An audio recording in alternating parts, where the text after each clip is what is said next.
سوال پوچھا گیا کہ قرآن شریف پڑھ کر جو ثواب ملتا ہے، تو جب کسی کو کوئی مر جائے تو وہ مدرسے کے بچوں سے پڑھائی لینے آتے ہیں، یا جیسے ہم نے ایک بار قرآن یا کوئی سورہ پڑھی یا درود شریف یا کلمہ شریف ہو تو ہم کہتے ہیں جو صحیح کلام پڑھی خدا واسطے ان طفیل حضور پاک کی، یہ تمہاری ملک کی، کیا اس طرح اپنی پڑھائی کسی کے ملک کرنا درست ہے؟ اگر درست ہے تو کہاں سے ثابت ہے؟ آپ جو بھی عمل کرتے جائیں گے اس عمل کا کوئی نہ کوئی آپ کو ثواب ملتا رہے گا۔ اب ہوگا یہ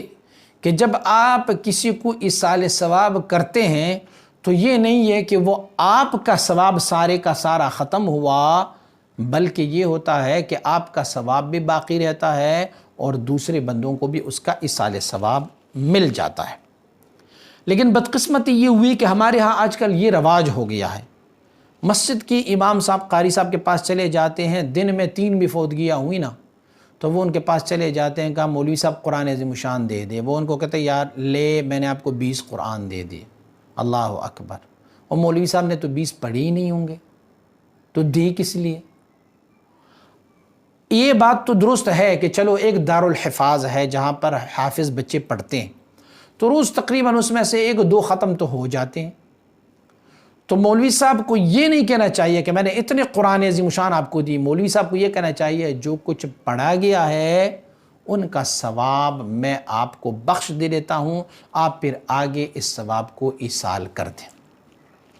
ایصال ثواب کے موضوع پر جیسے میں پہلے جواب دیا ہے، ایصال ثواب کے موضوع پر میں مزید کچھ نہیں کہنا چاہتا، کیونکہ ایصال ثواب کے موضوع پر بڑی ضخیم کتابیں لکھی گئی ہیں، بہت بڑی بڑی کتابیں لکھی گئی ہے کہ ایصال ثواب کی کیا طریقت ہے، علماء اہل سنت نے اسے لکھی ہے، آپ دیکھیں متفق علیہ فیصلہ یہ ہے کہ ایصال ثواب کسی بھی شکل میں کی جا سکتی ہے۔ حضرت سعد رضی اللہ عنہ کے والدہ طیبہ وہ وفات پا جاتی ہے تو حضور کے بارگاہ میں آتے ہیں کہ یا رسول اللہ صلی اللہ علیہ وسلم میں اپنی والدہ کی ثواب کے لیے کچھ کرنا چاہتا ہوں، تو میرے آقا صلی اللہ علیہ وسلم نے فرمایا کہ پانی کی بہت قلت ہے، جو کنواں ہے تمہارے پاس وہ کنواں اپنی والدہ کی ایصال ثواب کے لیے وقف کر دیں۔ انہوں نے وہ وقف کی اور آج بھی اس کا نام ہے بیری امی سعد، سعد کی والدہ کا کنواں، حالانکہ وہ سعد کا کنواں تھا لیکن ان کی ایصال ثواب جو ہے وہ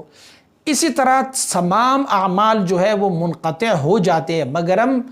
وہ عمل جو جاری رہتا ہے اور ان کا ثواب ان تک پہنچے۔ مسجد بنوائی، اب مسجد میں لوگ نماز پڑھ رہے ہیں، عبادت تو لوگ کر رہے ہیں، ثواب لوگ کما رہے ہیں، لیکن اس میں سے ان کا ثواب ہے۔ پل بنایا، پانی کے لیے کوئی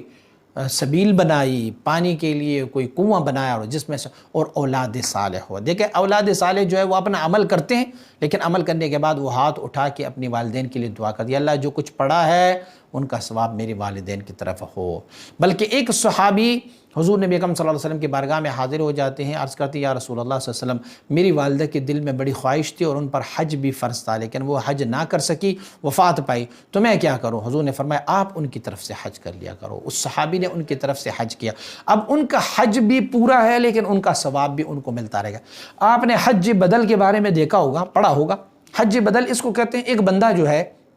وہ خود حج نہیں کر سکتا، کوئی ضعف کی وجہ سے، کسی بیماری کی وجہ سے، یا پھر وہ بندے نے اپنی زندگی میں حج ان پر فرض تھا وہ نہیں ادا کر سکا، اور پھر اس کے بعد کیا کرتے ہیں ان کے وارثین اٹھ کے کسی ایک بندے کو منتخب کرتے ہیں، کہتے ہیں تم چلے جاؤ اور حج کر کے آ جاؤ۔ تو علماء اور فصحاء اور ہمارے ائمہ کا قول یہ ہے کہ یہ بندہ جب حج پر چلا جائے گا یہ ان کی طرف سے نیت کر کے جائے گا، دیکھو اعمال یہ کر رہے ہیں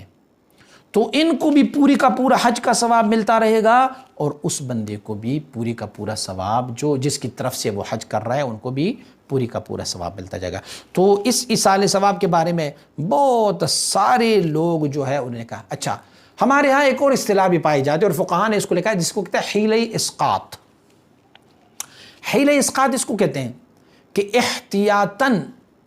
یعنی ساقط کرنے کے لیے بہانہ۔ اب حیلہ اسقاط اس کو کہتے ہیں کہ ایک بندہ فوت ہوا، میں بھی کہ اس بندے کے کچھ نمازیں رہ گئی ہوں، اس بندے کے کچھ روزے رہ گئے ہو، انہوں نے کچھ قسمیں اٹھائی ہوں یا انہوں نے کوئی زہار کیا ہوگا، تو پھر اس بندے کی پوری عمر کو کیلکولیٹ کیا جاتا ہے۔ عمر کیلکولیٹ کرتے ہیں، اس کے بعد اس میں سے بچپنے کا وہ عمر نکالا جاتا ہے، بقیہ جتنا عمر بنتا ہے ان ساروں کے دن نکالتے ہیں کہ کتنے دن ہو گئے ہیں۔